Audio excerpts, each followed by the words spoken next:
Bismillahirrahmanirrahim. Alhamdulillahirabbil alamin. Allahumma salli wa sallim ala sayyidina Muhammadin wa ala alihi wa ashabihi ajma'in. Nawaina ta'alluma wa ta'alim wa tazakkura wa tazkir wa naf'a wal intifa' wal ifada wal istifadah wal hassala tamassuki bi kitabillah wa sunnati rasulih sallallahu alaihi wasallam wa du'a ilal huda wa dalala ala al khairati wa jalla mardatih wa qurbihi wa thawabi subhanahu wa ta'ala. Allah marzuqna fahman nabi wa hifzal mursalin muqarrabin. Allah marzuqna mutaba'ati nabiyina Muhammadin sallallahu alaihi wasallam zahiran batinan bi rahmatika ya arrahimin. Rabbi syrah li sadri wa yassir li amri wa hlul 'uqdatam min lisani yafqahu qawli. Allahumma aghnina bil ilm wa zayyina bil hilm wa akrimna bit taqwa wa jamilna bil afiyah rahimin. Allahumma hdina li ahsanil amal wal akhlaq la hadisa anta wasrif 'anna sayyi'aha la sifana sayla anta wa sallallahu ala sayyidina Muhammad wa sallam walhamdulillahi rabbil alamin. Amma ba'du. Kita sambung pada hadis yang ke-48.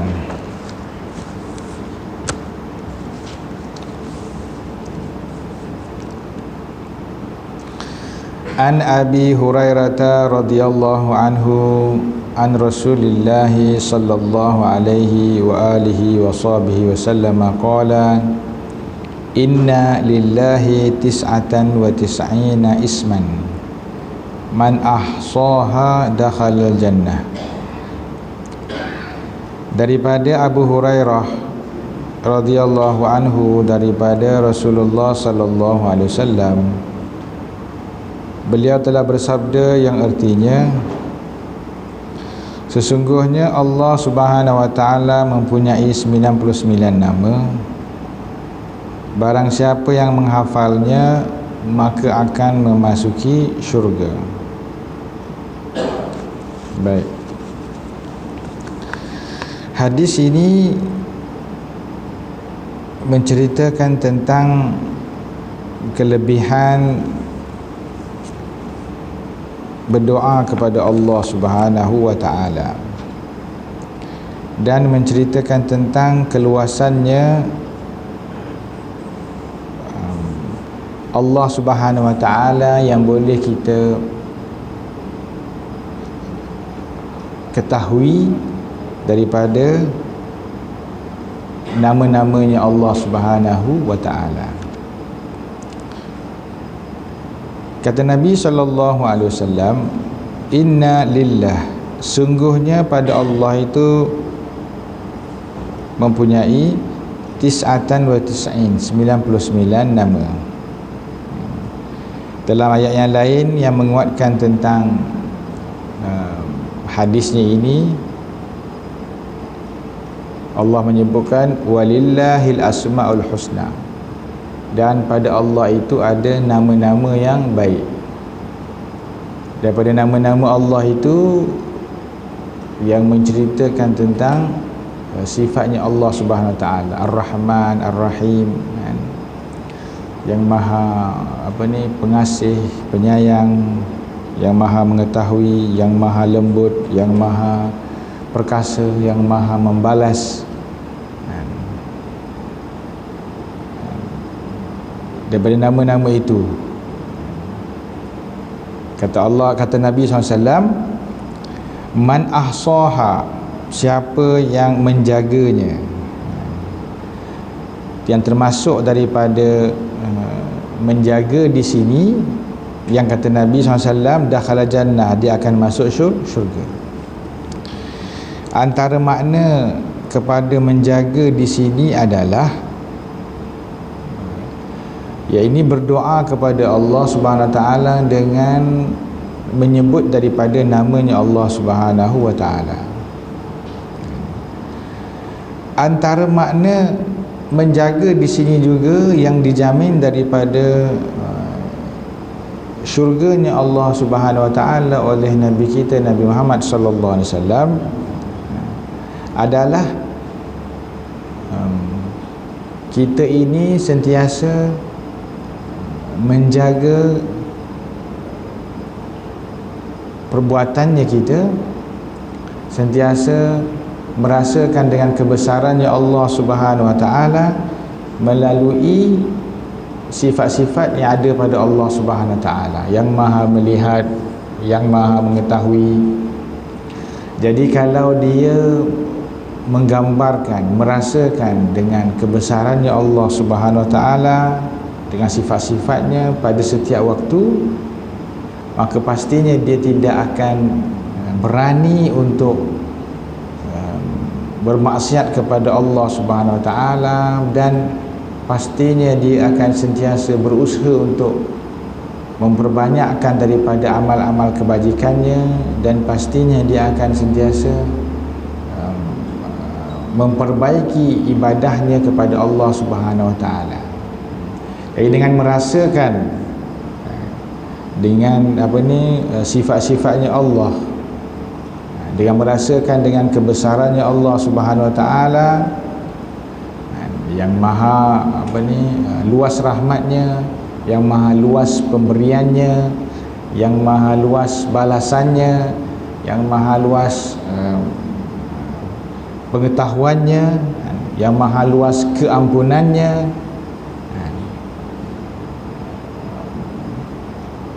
ahsaha, maka dia menjaga, maksudnya dia berhati-hati di dalam hubungannya, berhati-hati dalam kehidupannya, supaya jangan sampai melakukan perkara yang boleh mendatangkan daripada kemukaannya Allah Subhanahu wa taala. Jadi hadis ini dia menceritakan dua perkara, iaitu bagaimana para ulama mereka itu secara tidak langsung dididik ataupun ditarbiyah oleh Allah Subhanahu wa taala untuk takut kepada Allah melalui sifat-sifatnya Allah Subhanahu wa taala. Dan hadis ini juga menceritakan antara adab-adab ataupun perkara yang mesti ada ketika kita berdoa, itu adalah menyebut daripada sifatnya Allah Subhanahu wa taala. Maka kalau kita perhatikan, di antara syarat yang diletakkan oleh para ulama, kalau hendak berdoa kepada Allah Subhanahu wa taala, maka hendaklah memuji kepada Allah, menyebut daripada sifatnya Allah Subhanahu wa taala. Walaupun kalau kita perhatikan, Allah tidak memerlukan kepada kepujiannya, dan tidak sedikit pun menambah daripada kerajaannya Allah Subhanahu wa taala, kebesarannya Allah Subhanahu wa taala, dan tidak akan terkurang walau sedikit pun kalau hamba-Nya tidak memuji kepada Allah Subhanahu wa taala. Tetapi makna di sebaliknya itu adalah apabila kita ini memuji kepada Allah, maka kebaikannya itu akan kembali kepada Allah Subhanahu wa taala. Jadi kalau kita berdoa walillahil asmaul husna, kata Allah Subhanahu wa taala, dan pada Allah itu ada nama-nama yang baik, asmaul husna fad'uhu biha, maka berdoalah kamu dengannya, kata Allah. Jadi Allah dalam ayat lain Allah menyebutkan ud'uni, perbanyakkan daripada berdoa kepada aku. Dan Allah menyebut, kalau kamu berdoa kepada aku, astajib, aku pasti akan mengkabulkan daripada doa-doanya kamu, kata Allah Subhanahu wa taala. Maka dan dalam berdoa itu pada permulaannya hendaklah menyebut daripada namanya Allah Subhanahu wa taala. Allah dalam ayat lain menyebutkan Allahu la ilaha illahu lahul asmaul husna. Pada Allah itu tidak ada Allah itu la ilaha illahu, tidak ada melainkan dia, dan pada dia itu, yakni Allah, adanya nama-nama yang baik.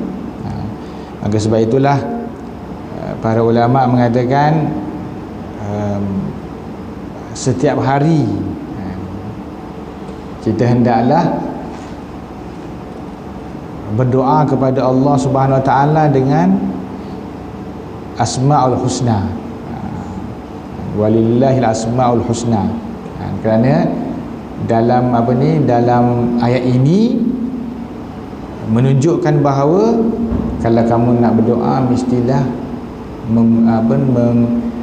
memintanya dengan menyebut daripada namanya Allah Subhanahu Wa Taala. Jadi kalau kita perhatikan daripada amalan ataupun zikirnya para ulama, mereka pasti ada satu bahagian kalau mereka itu berzikir dengan memperbanyakkan daripada menyebut Asmaul Husna.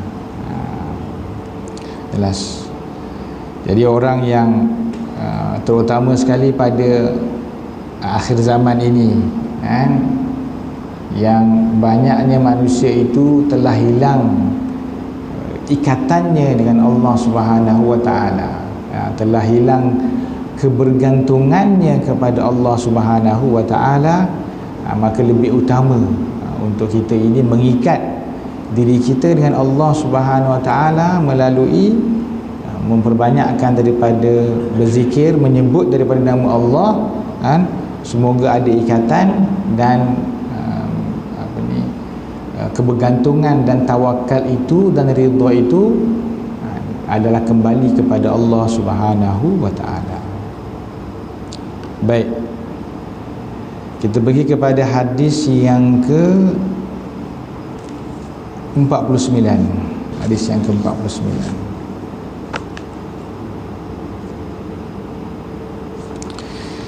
An Abi Hurairah radhiyallahu ta'ala anhu an Rasulillah sallallahu alaihi wa alihi wasallam qala inna lillahi malaikatan yatufuna fit tariq yaltamisuna ahla dzikri fa iza wajadu qauman yazkuruna Allah tanadaw halumu ila hajatikum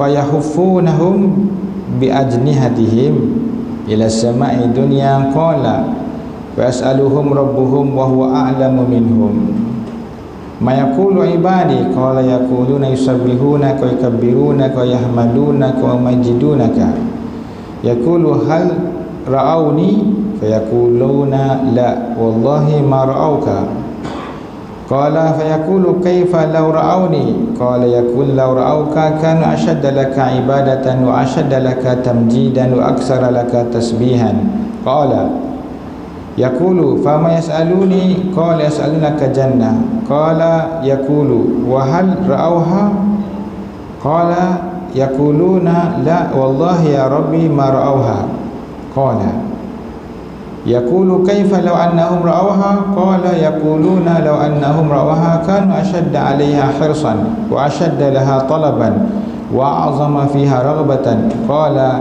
famimma yata'awwadhun qala yaquluna minan nar qala yaqulu wa hal ra'awha qala yaqulun la wallahi ma ra'awha qala yaqulu kaifa law ra'awha qala yaquluna law ra'awha kanu ashadda minha firaran wa ashadda laha makhafatan qala yaqulu fa ushidukum anni qad ghafartu lahum qala yaqulu malakun minal malaikati fihim fulanun laysa minhum innama ja'a li hajatin qala humul julasa'u la yashqa bihim jalisuhum. Baik, hadis yang panjang menceritakan tentang kelebihan perkumpulan majlis zikir ataupun majlis ilmu, seperti yang kita lakukan sekarang.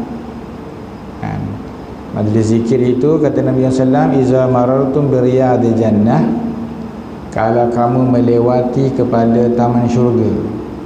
Jadi para sahabat tanya, dan pertanyaan itu untuk memberi pencerahan Bagaimana boleh ada taman syurga? Sebab Rasulullah sebut Riyadh, taman syurga. Kata Nabi SAW, hilaquz zikir, halaqah zikir. Para ulama mentafsirkan halaqah itu bermakna perkumpulan yang lebih daripada seorang. Jadi kalau 2 orang pun dikira sebagai halaqah.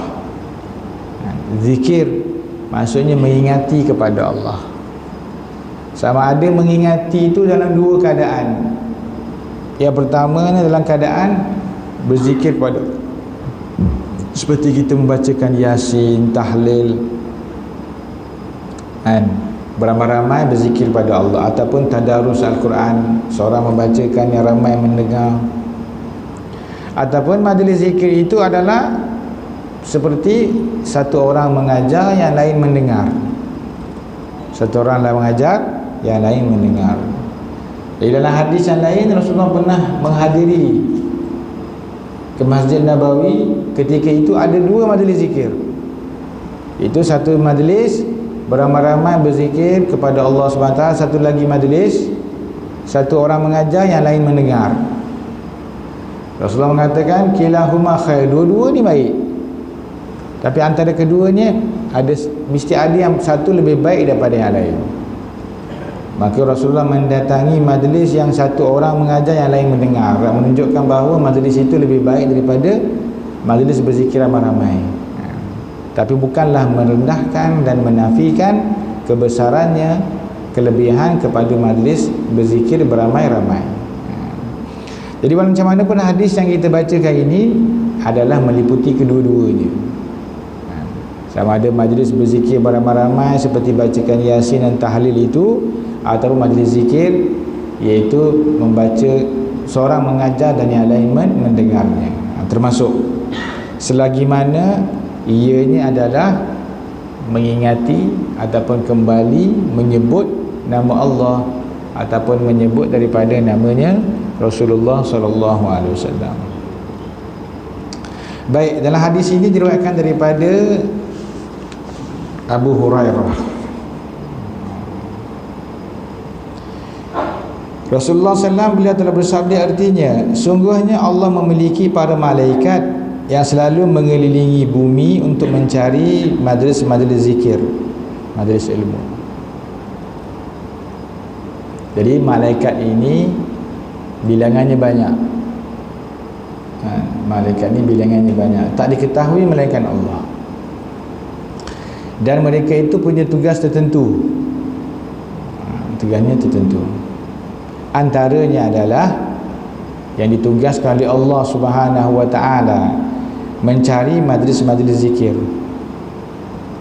majlis ilmu, majlis mengingati, beramai-ramai duduk, sama ada di rumah, di masjid.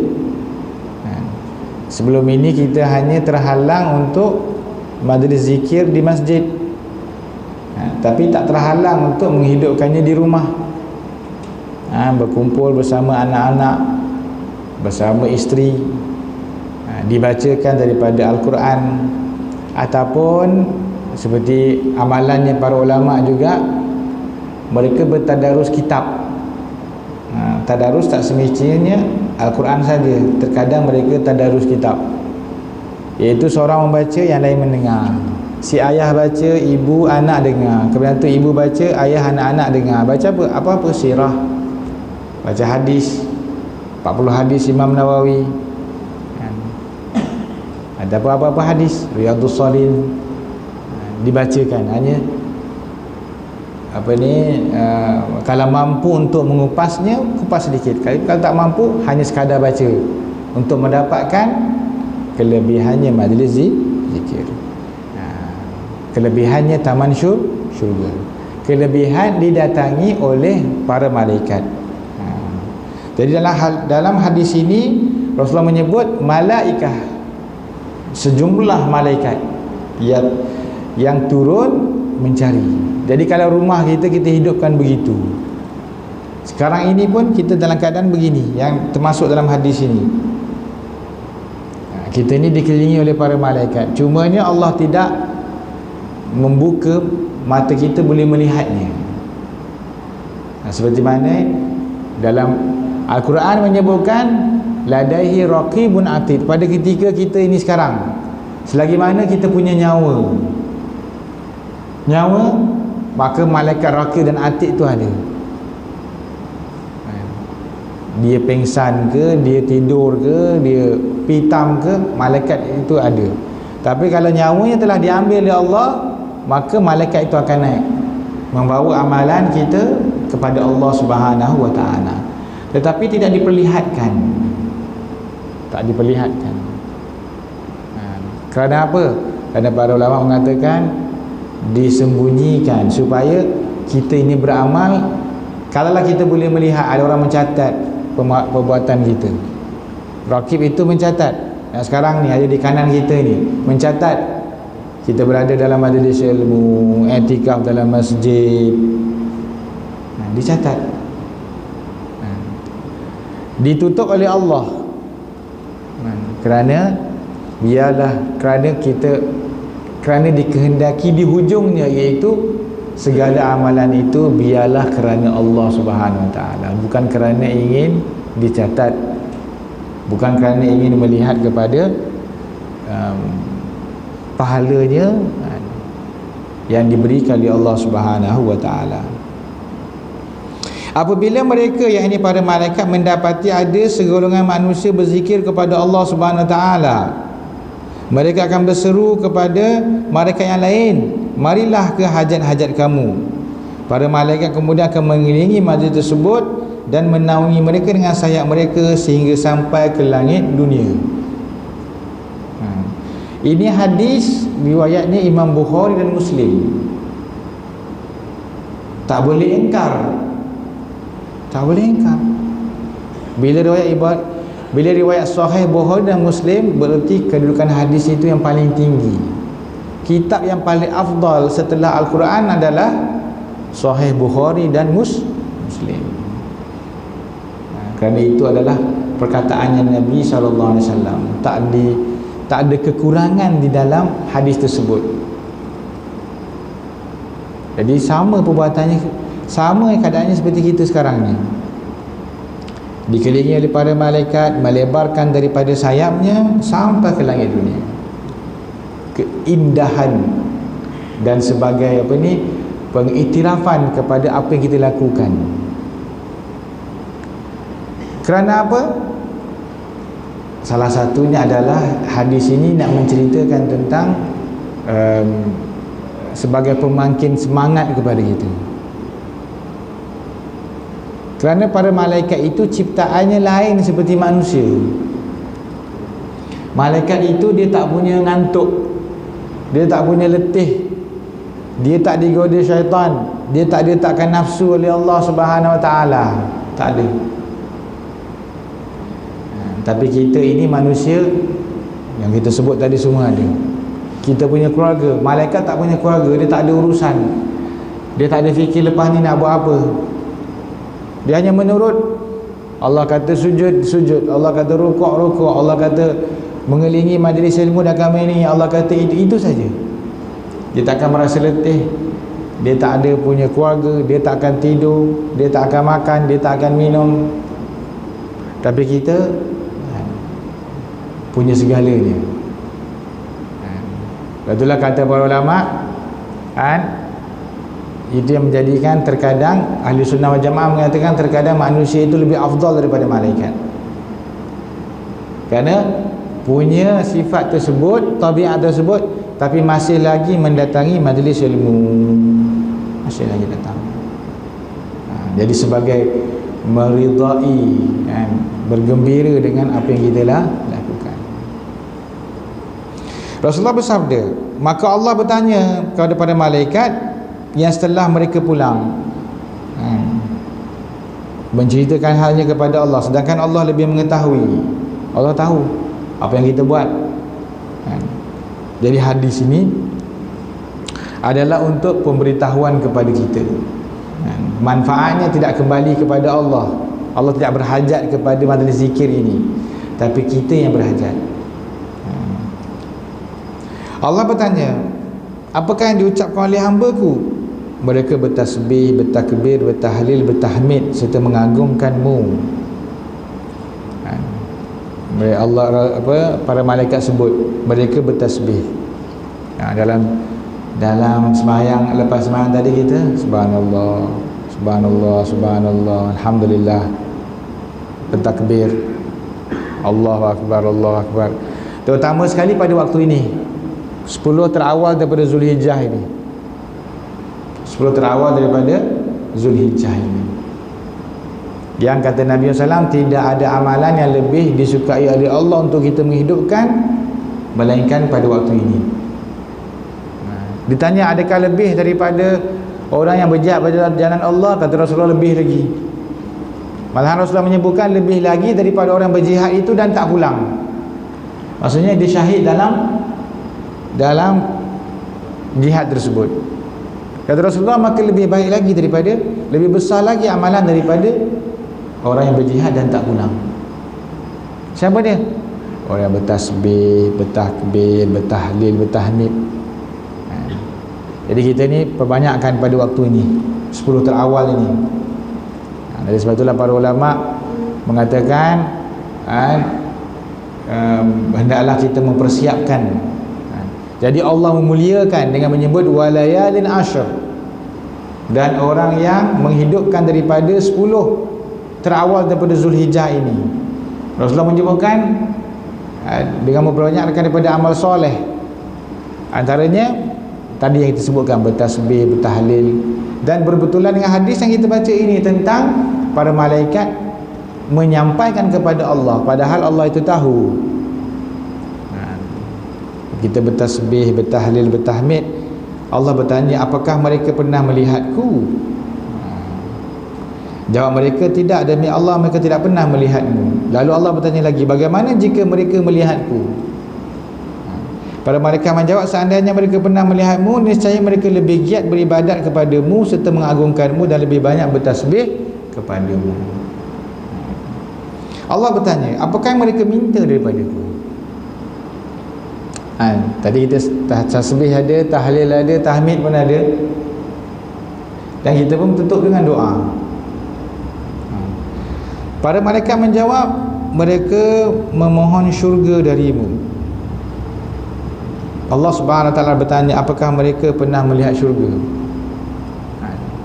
Pastinya dalam doa yang kita baca ada mohon keampun, ada memohon syurga daripada Allah. Rasulullah sendiri ajar, Allahumma inna nas'aluka ridhaka wal jannah wa na'udzubika min sakhatika wan nar. Ya Allah, aku mohon ridhamu dan syurgamu, dan aku mohon daripadamu dijauhkan daripada kemukaanmu dan nerakamu. Itu yang doa yang Rasulullah ajar. Minta kebaikan dan diminta dijauhkan daripada keburukan. Itu pastinya doa yang ada dalam doa yang kita bacakan. Betullah kalau kita berdoa, biarlah dengan doanya para ulama. Kerana doanya para ulama itu dia meliputi kebaikan dunia dan akhirat. Kemudian itu baru kita masukkan doa kita, apa yang kita nak. Jadi alangkah ruginya kalau kita hanya berdoa dengan doanya yang kita susun.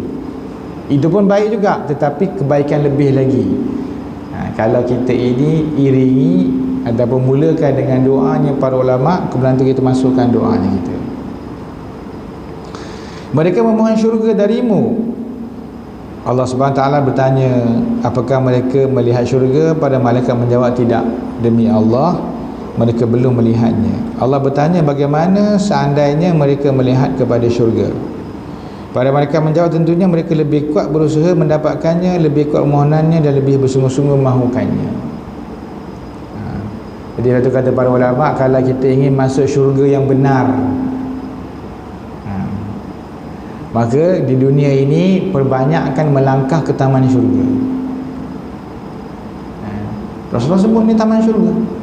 Yang kita berada sekarang ini adalah di dalam taman syurga, dan berada di tempat yang paling disukai oleh Allah, menjadi tetamunya Allah ketika ini. Jadi seseorang yang diinginkan kebaikan oleh Allah, maka Allah akan mempermudahkan dia pergi ke tempat yang baik. dalam majlis yang baik. Berapa banyak orang pada ketika ini sama seperti kita. Satu dunia Zulhijjah sekarang. Tak ada dunia yang tak masuk Zulhijjah.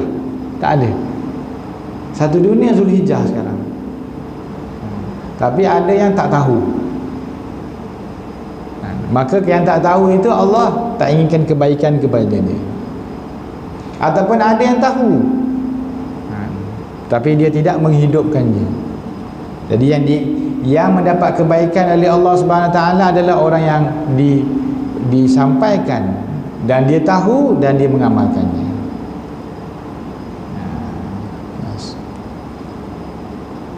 Allah bertanya lagi, sambungan pada hadis, mereka memohon perlindunganku daripada apa? Para malaikat menjawab, dari neraka-Mu wahai Allah. Allah bertanya, apakah mereka pernah melihat neraka-Ku? Para malaikat menjawab, tidak, demi Allah mereka belum melihatnya. Allah bertanya, bagaimana seandainya mereka melihat neraka-Ku? Para malaikat terus berkata lagi, pastinya mereka lebih giat untuk menjauhinya dan lebih takut akannya. Jadi memohon, itulah dalam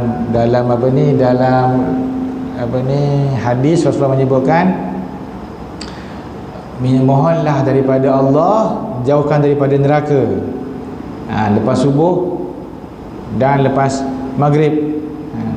Dalam riwayat disebut dua, lepas subuh dan lepas maghrib. Allahumma ajirna minan nar. 7 kali disebutkan. Bukan 3 kali, bukan 5 kali. 7 kali. Jadi menghasil daripada fadilah itu adalah 7 kali. Allahumma ajirna minan nar. Dalam riwayat disebutkan waktunya Rasulullah bacanya waktu subuh dan waktu maghrib. Tapi tidak menyalahi kalau kita nak membacanya pada waktu yang lain. Jadi mohon perlindungan, dijauhkan daripada nerakanya Allah. Kata Nabi SAW, siapa yang bacanya 7 kali dan pada siang harinya ditakdirkan oleh Allah meninggal, maka dia akan dijauhkan daripada nerakanya Allah. Siapa yang bacanya pada waktu maghrib, Allahumma ajirna minan nar 7 kali, ditakdirkan pada malam tersebut dia meninggal, dia dijauhkan daripada nerakanya Allah Subhanahu Wa Taala. Kerana dia pada ketika solat fardu tadi, dia membacakan doa yang diajar oleh Nabi SAW, Allahumma ajirna minan nar sebanyak 7 kali. Itu amalan. Jadi dia menjadi satu benda yang memang kita dah tahu. Jadi jangan apatah lagi kalau kita membacanya beramai-ramai dalam sembahyang ataupun kita sembahyang di rumah bersama dengan keluarga. Jadi amalkan, jangan ditinggalkan. Allah berfirman, saksikanlah. Jadi minta. Jadi itu dalam majlis zikir, membersihkan hati dengan tasbihnya, tahlilnya, tahmidnya. Dan majlis zikir itu adalah mohon kebaikan daripada Allah, syurga, dan memohon dijauhkan daripada nerakanya Allah. Jadi majlis ilmu pun begitu juga. Majlis ilmu yang kita belajar ini diajarkan, kita ambil petikannya para ulama, tulisannya para ulama, bagaimanakah cara untuk membersihkan hati, bagaimanakah cara untuk menjauhkan daripada sifat yang buruk, bagaimana untuk masuk ke dalam syurganya Allah, bagaimana untuk menjauhi daripada nerakanya Allah dalam majlis ilmu. Jadi majlis zikir itulah dia punya kandungannya, tak lari daripada itu. Maka Allah berfirman, saksikanlah wahai sekalian, aku sudah mengampuni mereka semua yang hadir. Lepas tu dalam hadis yang lain menyebutkan tentang kelebihan majlis zikir ini adalah Allah mendatangkan sakinah, ketenangan. Wa ghasyiyatuhumur rahmah, dan dilimpahkan dengan rahmatnya Allah Subhanahu Wa Taala. Sakinah ni ketenangan di dalam hati. Ketenangan di dalam hati. Ketenangan itu hanya ada di hati. Kalau nak tenang, tenangkan hati. Bagaimana nak tenangkan hati? Allah yang menjadikan hati. Allah mengata ala bizikrillahi tatmainnul qulub. Sungguhnya dengan berzikir kepada Allah itu tatmain, menenangkan hati. Jadi ketenangan itu bukan di luar. Ketenangan itu adalah di dalam hati. Maka berzikir kepada Allah. Jadi hadir majlis ilmu ini Allah mendatangkan ketenangan. Dia tak nampak tapi rasa. Jadi di luar ini banyak perkara yang menjadikan susah hati, menjadikan daripada sempitnya hati. Maka majlis ilmu, majlis zikir ini dia menenangkan hati. Jadi kita hadir menghidupkannya. Maka kata Nabi SAW, Allah sebut semua yang hadir ini diampunkan oleh Allah. Lalu ada seorang malaikat berkata, ada di antara mereka terdapat seorang hamba yang sebenarnya tak berniat untuk menghadiri majlis tersebut. Dia tak ada niat pun. Maka Allah berfirman, mereka adalah kaum yang tidak mencelakakan siapa pun yang duduk. Maksudnya tak rugi. Orang yang datang, dia tak ada niat. Dia tak ada niat. Dia tak ada niat nak ambil manfaat daripada majlis itu, ataupun dia tak ada niat, dia sekadar masuk. Dalam hadis yang lain, kisahnya tentang seorang itu mencari gembalanya yang hilang. Dia cari gembalanya yang hilang. Tengok ada orang berkumpul dalam majlis ilmu, dia pun duduk. Dia tak ada niat pun nak duduk, cuma berhenti sebentar. Betul, Allah mengatakan walaupun begitu keadaannya, la yashqa jalisuhum, dia tak akan rugi. Apatah lagi kalau kita hadir ini untuk niatnya untuk benar-benar kerana Allah, nak minta syurganya Allah, nak minta ridhanya Allah, nak minta dekat kepada Allah, maka pastinya akan diberi lebih lagi atas kadar niatnya. Dia hadir majlis ilmu untuk bagaimana untuk memperbaiki hubungannya dengan Allah Subhanahu Wa Taala, maka lebih lagi.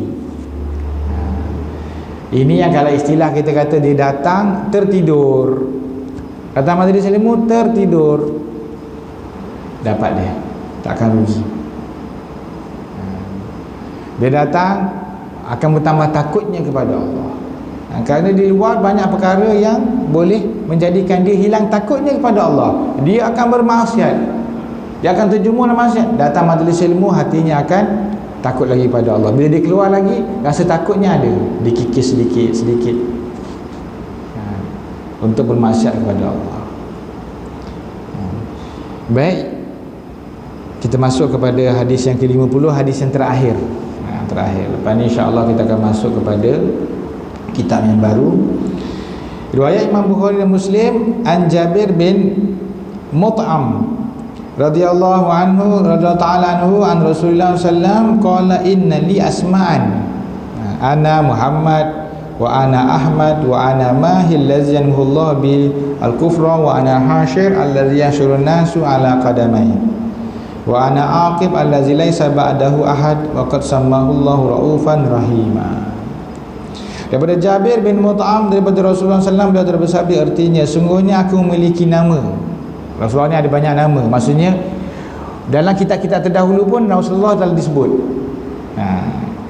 Ana Muhammad, itu adalah nama pertama. Sebelum tu tak ada orang namanya Muhammad, diberikan. Wa ana Ahmad, dan aku juga namanya adalah Ahmad. Dan aku juga pernah disebut sebagai Mahi, kerana menghapuskan kekufuran dengan perantaraan diriku. Kerana dengan datangnya Rasulullah, lahirnya Rasulullah, tumbangnya berhala.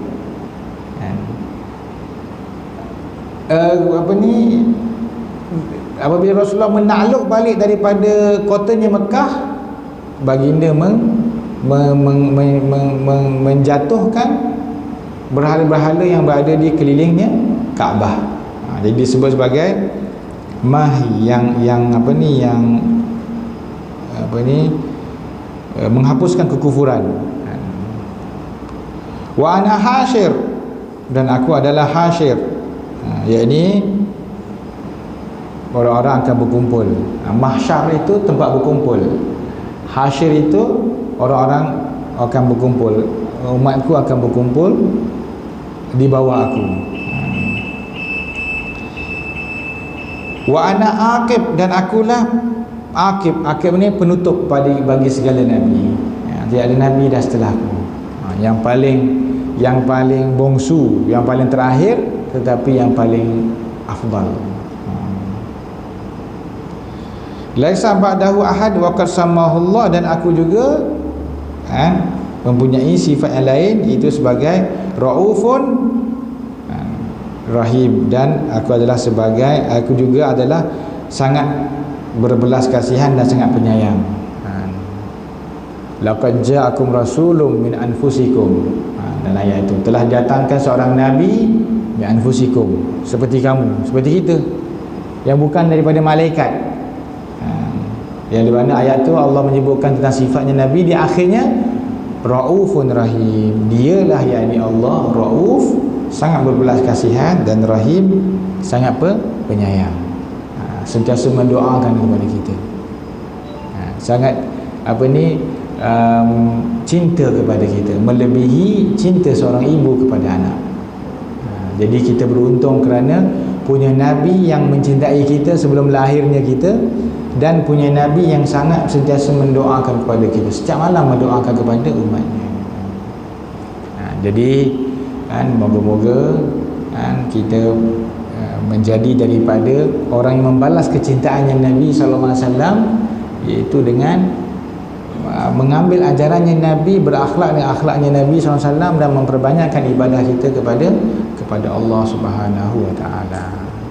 Wallahu a'lam. Insya-Allah pada pengajian akan datang kita akan menyambung kepada kitab yang baru, dan moga-moga hadis yang kita pelajari ini akan menjadi hadis ini pun kitabnya namanya Nurul Iman, cahaya keimanan, dan moga-moga cahaya itu, keimanan itu yang kata Syaikhul Qadir, hati itu tempat letaknya iman, dan moga sentiasalah hati kita ini bercahaya dengan cahayanya keimanan. Wallahu a'lam. Bismillahirrahmanirrahim.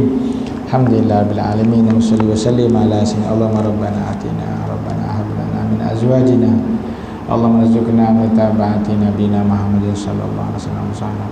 Alhamdulillahirabbil alamin. Tasbih kafaratul asr.